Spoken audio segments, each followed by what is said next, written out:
সামনেই লোকসভা নির্বাচন, আর ঠিক তার আগে আজকে বৃহস্পতিবার 3টের সময় পশ্চিমবঙ্গের অর্থমন্ত্রী চন্দ্রিমা ভট্টাচার্য বিধানসভায় বাজেট পেশ করলেন।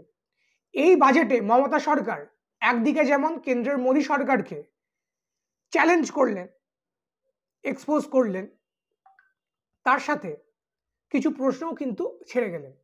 এই নিয়ে আজকে আমরা আলোচনা করব। আমি সৌম্য, আপনারা দেখছেন ইস্ট পোস্ট বাংলা। আপনারা জানেন যে মোদী সরকার পশ্চিমবঙ্গের 100 দিনের কাজের টাকা আটকে রেখে দিয়েছে। কত টাকা আটকে রেখেছে? 7,000 কোটি টাকা। কেন আটকেছে? কারণ তাদের দাবি পশ্চিমবঙ্গে ব্যাপকভাবে ভুয়ো জব কার্ড এবং এই 100 দিনের প্রকল্প নিয়ে দুর্নীতি হয়েছে। কারণ 100 দিনের কাজের টাকাটা এটা কেন্দ্র সরাসরি যে জব কার্ড হোল্ডার তাকে দেয়। কেন্দ্রের অভিযোগ যে পশ্চিমবঙ্গে প্রচুর ভুয়ো জব কার্ড আছে। কিন্তু শীতকালীন অধিবেশনে অর্থাৎ গত বছর ডিসেম্বরে সাংসদ দেব, যিনি অভিনেতা ছিলেন, সাংসদ হয়েছেন ঘাটালের, তিনি লোকসভায় প্রশ্ন করেন যে সারা দেশে এবং রাজ্যভিত্তিক কত ভুয়ো জব কার্ড বাতিল হয়েছে। সেখানে কেন্দ্রীয় গ্রাম উন্নয়ন মন্ত্রকের রাষ্ট্রমন্ত্রী সাধ্বী নিরঞ্জন জ্যোতি যে উত্তর দিয়েছেন লোকসভায়, সেটা হচ্ছে 2021-22 এবং 22-23 সালের হিসাব দিয়েছেন। সেখানে তিনি বলেছেন পশ্চিমবঙ্গে 388টা ভুয়ো জব কার্ড বাতিল হয়েছে 2021-22 সালে, এবং 22-23 সালে 5,263টা ভুয়ো জব কার্ড বাতিল হয়েছে। মাথায় রাখুন, 388 এবং পরের বছর 5,263। অন্যদিকে উত্তরপ্রদেশে বাতিল হয়েছে 2021-22 সালে 67,937টা, এবং 22-23 সালে এটা 67,000 থেকে বেড়ে 2 লাখ ছাড়িয়ে 3 লাখের কাছাকাছি পৌঁছে গেছে। সেটা হচ্ছে 2,96,464টা। উড়িষ্যায়, যেখানে বিজেডি সরকার, এনডিএডি শরিক, বিজেপির জোট সঙ্গী, সেখানে 2021-22 সালে ভুয়ো জব কার্ড ধরা পড়েছে 50,817টা, এবং 22-23 সালে 1,14,333টা। রাজস্থানে 14,782টা, এবং 22-23 সালে ওটা 2021-22 এবং 22-23 হয়েছে 45,646টা। বিহারে 27,062 2021-22 এবং 22-23 80,203টা। মধ্যপ্রদেশে 21-22 95,209, 22-23 27,895। সেখানে পশ্চিমবঙ্গে 21-22 388 এবং 22-23 5,263। সুতরাং জব কার্ড বাতিলের হিসাবে সবার আগে আছে উত্তরপ্রদেশ, যেখানে 22-23 সালে প্রায় 3 লক্ষর কাছাকাছি জব কার্ড বাতিল হয়েছে। তারপরে আছে গোবলয় এবং উড়িষ্যা, এই অঞ্চলটা, এবং সবচেয়ে কম আছে পশ্চিমবঙ্গে, সেটা হচ্ছে 5,263টা। এবার প্রশ্ন যে 5,263টা 22-23 সালে কেন ভুয়ো জব কার্ড তৈরি হবে?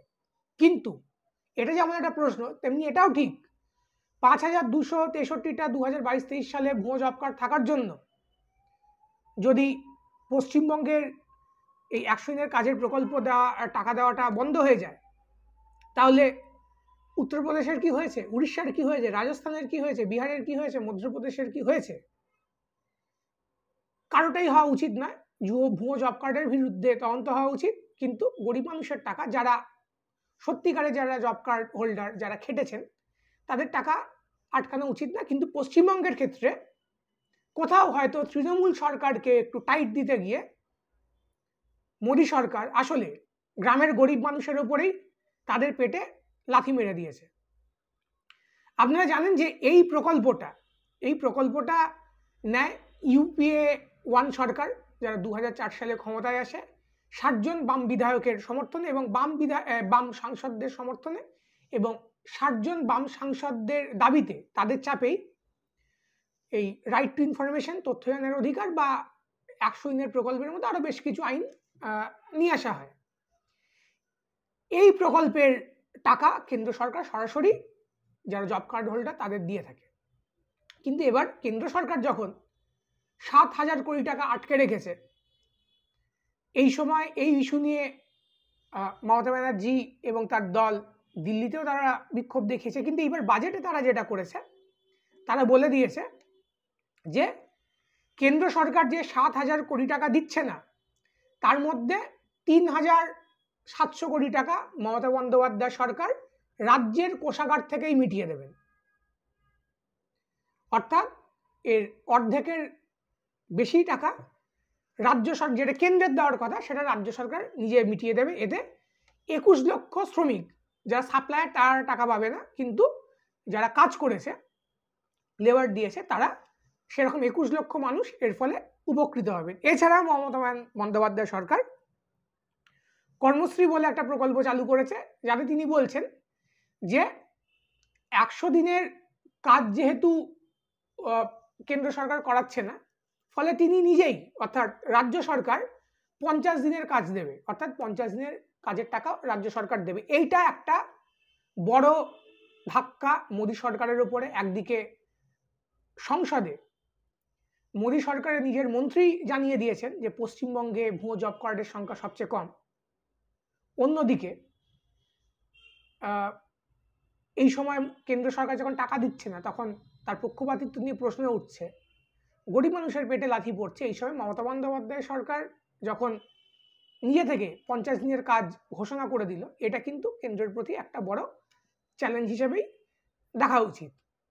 অন্যদিকে মমতা বন্দ্যোপাধ্যায় সরকার 100 দিনের কাজ ছাড়াও তিনি বলেছেন এপ্রিল মাসের মধ্যে যদি টাকা না আসে, তাহলে 11 লক্ষ বাড়ি তৈরির জন্য, গরিব মানুষের যে বাড়ি তৈরি, তার জন্য টাকা রাজ্যের কোষাগার থেকে দেওয়া হবে, যেটা কেন্দ্রের দেওয়ার কথা।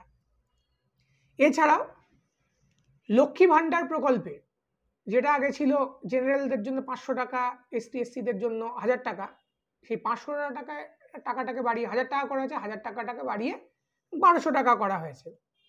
এতে অনেক আনন্দ পেতে পারেন, কিন্তু এটা একটা অন্য একটা প্রশ্ন তোলে। এছাড়াও সেটা আসছি, ব্রিজ রাস্তা নির্মাণের যে খরচা, বা মৎস্যজীবীরা এখন যেতে পারেন না সমুদ্রে, তাদের যে ভাতা দেওয়া, এগুলো একটা মানে হয়। এটা এক প্রকার মানুষকে, যারা কাজে যেতে পারছেন না প্রাকৃতিক দুর্যোগের কারণে, তাদেরকে তাদের যাতে পেট চালাতে পারে, বা রাস্তা যখন তৈরি হয়, ব্রিজ যখন তৈরি হয়, সেটা ইটসেলফ নিজেই একটা কর্মসংস্থান তৈরি করে। কিন্তু এই 500 থেকে বাড়িয়ে 1000 টাকা করে এবং 1000 টাকাটাকে বাড়িয়ে 1200 টাকা করা লক্ষ্মী ভাণ্ডারের ক্ষেত্রে, এবং আরও এরকম যে প্রকল্পগুলো আছে দান খয়রাতির যেটাকে বলা হয়, সেই প্রকল্পগুলো এই কথাটা মনে করিয়ে দেয় যে রাজ্যের এখন মোট ঋণ 5,86,000 কোটি টাকা। 34 বছরের বাম সরকার 2011 সাল পর্যন্ত ঋণ করেছিল 2 লক্ষ কোটি টাকা।